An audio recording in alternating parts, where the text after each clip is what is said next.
সাবরিনাদের ঘরের পাশেরই গাছের মাঝে ঘর বেঁধেছিল একজোড়া তিলা গুগু পাখি, যাদেরকে সে চোখে চোখে রাখছে সেই ঘর বাঁধা হতে এখন পর্যন্ত।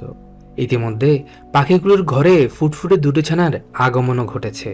কিছুক্ষণ ছাদে তো কিছুক্ষণ ব্যালকনিতে এসে সাবরিনা প্রতিনিয়ত পাখিগুলোর কার্যকলাপ পর্যবেক্ষণ করেই চলেছে। কারণ আশেপাশে থাকা হিংস্র পাখিগুলো যে ইদানিং ঘুঘু পাখির ছানাগুলোকে শিকার করার জন্য ঘুরপাক খাচ্ছে চারদিকটায়। পাখিগুলোর ঘরে ছানাদের আগমনের পর সাবরিনা ছাদে এবং তাদের ব্যালকনির মাঝে নিয়ম করে দুবেলা খাবার রেখে দিত।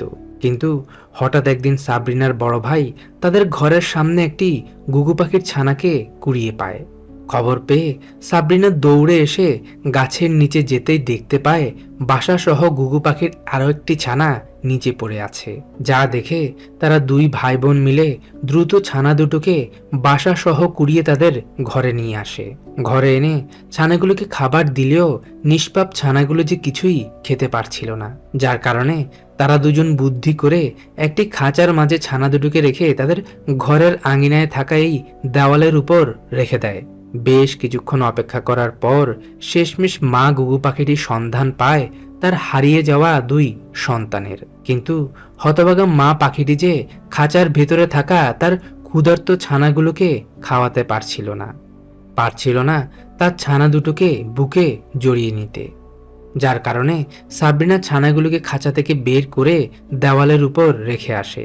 সাবরিনা কিছুটা সরে যেতেই আবারও মা পাখিটি তার সন্তানদের কাছে ফিরে আসে। এরপর অতি আদরে ভালোবেসে তার ছানাগুলোকে সে খাবার খাইয়ে দেয়। এখন কথা হলো, এভাবে খোলা অবস্থা যদি সাবরিনা ছানাগুলোকে রেখে দেয় তাহলে যে আশেপাশে থাকা বন্য পশু পাখিরা যে কোনো মুহূর্তেই ছানাগুলোর বিপদের কারণ হতে পারে, যার কারণে সে ছানাগুলোকে ঘরে ফিরিয়ে আনে।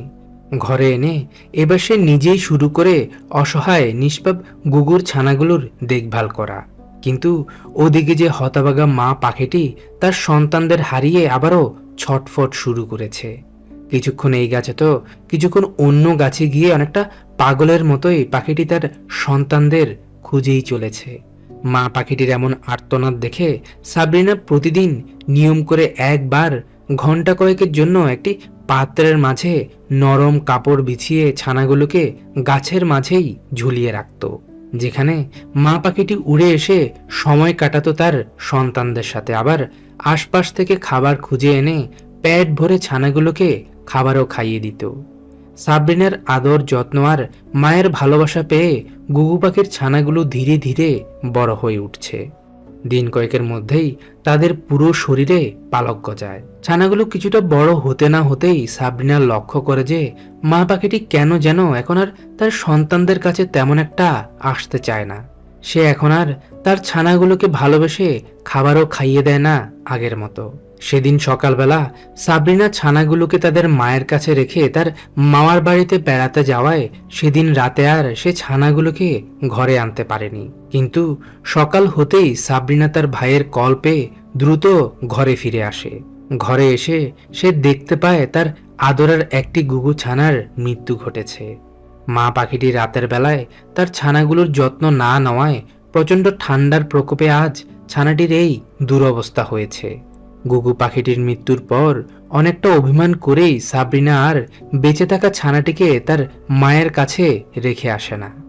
সে একাই ছানাটির দেখভাল করে ধীরে ধীরে তাকে বড় করে তুলছে। ভালোবেসে সে তার বন্ধু ঘুঘু পাখির ছানাটির নাম রেখেছে তিলু মিয়া, কারণ সে যে একটি পুরুষ তিলা ঘুঘু পাখি।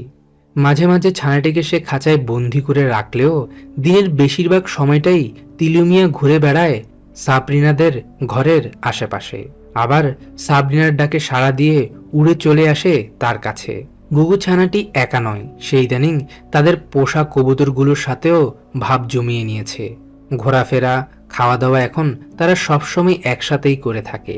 কিন্তু মাস কয়েক যেতেই সাবরিনা লক্ষ্য করে তার আদরের তিলু মিয়া ইদানিং অনবরত ডেকেই যাচ্ছে। পাখিটির এমন ডাকাডাকি শুনে সাবরিনার বড় ভাই বুঝতে পারে যে ইতিমধ্যে ঘুঘু পাখিটি প্রাপ্তবয়স্ক হয়ে উঠেছে, যার কারণে সে ঘুঘু পাখিটিকে ইদানিং আর একদমই খাঁচায় বন্দি করে রাখে না। যেন সে আশপাশ থেকে তার জন্য একজন সঙ্গিনীর ব্যবস্থা করে নিতে পারে। কিন্তু হয়ে যায় হিতের বিপরীত। আশেপাশে ঘুরে বেড়াতে গিয়ে তিলু মিয়া ঘরে ফিরে আঘাতপ্রাপ্ত হয়ে, যার কারণে সাবরিনা আর তার বড় ভাই সিদ্ধান্ত নেয় তারা আর তাদের বন্ধু গুগু পাখিটিকে ছেড়ে দিবে না। ঘরের মাঝে রেখেই সেবা শুশ্রূষা করে ধীরে ধীরে তারা তিলু মিয়াকে আবারও পুরোপুরি সুস্থ করে তুলেছে। কিন্তু এভাবে আর কদিন বন্য পাখিটিকে একাকিত্বভাবে খাঁচায় কয়দিনে বা তারা বন্দি করে রাখবে? তার জন্য একই প্রজাতির গুগু পাখিও বা তারা কোথায় পাবে? এসব ভাবতে না ভাবতেই সাবরিনার বড় ভাইয়ের মনে পড়ে যায় তাদের এক আত্মীয়ের কথা, যে কিনা বেশ কয়েক জোড়া অস্ট্রেলিয়ান গুগু পাখি পুষত খাঁচার মাঝে। ফোন দিতেই সে জানতে পারে কিছুদিন আগেই তার একটি পুরুষ গুগু পাখি মারা গেছে। স্বামী মরে যাওয়ার পর ইদানিং নাকি স্ত্রী গুগু পাখিটিও একা হয়ে পড়েছে। ঘরের মাঝে একটি ডিম, একটি ছানা আর তার স্ত্রীকে ছেড়ে হঠাৎ করেই অসুস্থ হয়ে অস্ট্রেলিয়ান পুরুষ গুগু পাখিটির মৃত্যু ঘটেছিল। স্বামীর মৃত্যুর পর স্ত্রী পাখিটি তেমন একটা তার সন্তানদের দেখাশোনাও করছে না। এই শুনে সাবরিনার বড় ভাই অনুরোধ করে তাদের আত্মীয়ের কাছ থেকে তার পোষা স্ত্রী অস্ট্রেলিয়ান গুগু পাখিটি নিয়ে আসে তাদের ঘরে। স্ত্রী পাখিটিকে তাদের ঘরে এনে তিলা গুগু পাখিটির সামনে রাখতে সেইভাবেই অনবরত ডাকতে শুরু করেছে, যা দেখে তারা বুঝতে পারে যে তাদের বন্ধু তিলু মিয়ার স্ত্রী পাখিটিকে খুবই পছন্দ হয়েছে। তাদের দুজনকে সাবরিনার দিন কয়েক খাঁচায় বন্দি করে রাখলেও যখন তাদের দুজনের মধ্যে কিছুটা ভাব জমে ওঠে তখন তাদেরকে একটি কবুতরের খোপের মাঝে স্থানান্তর করে দেয়। নতুন এই ঘরের মাঝে তাদের দুজনকে একই সাথে রাখার পর প্রায় প্রতিদিনে তারা তাদের পর্যবেক্ষণ করত। কিন্তু স্ত্রী অস্ট্রেলিয়ান গুগু পাখিটি বন্য তিলা গুগু পাখিটির সাথে একদমই জোড়া নিতে চাচ্ছে না। তাদের দুজনকে একসাথে রাখার দীর্ঘ প্রায় 2 মাস পর হঠাৎ একদিন সাবরিনা দেখতে পায় যে তাদের বন্ধু পুরুষ তিলা গুগু পাখিটি তাদের ঘরের কোণে থাকা ছোট্ট এই ঝুড়ির মাঝে পালক আর ছোট ছোট খড়কুটো দিয়ে ঘর বানাতে শুরু করেছে, যা দেখে সাবরিনা বুঝতে পারে যে হয়তোবা আর কিছুদিনের মধ্যেই স্ত্রী পাখিটি ডিম পাড়বে। কিন্তু ভাঙা এই ঝুড়ির মাঝে পাখিগুলোর ডিম পাড়লে যে সমস্যা হতে পারে, যার কারণে সে ভাঙা ঝুড়িটি সরিয়ে একটি প্লাস্টিকের ঝুড়ি রেখে দেয়। নতুন এই ঝুড়িটি রাখার মাত্র 3 থেকে 4 দিন পরে স্ত্রী পাখিটি এক এক করে 2টো ডিম পাড়ে।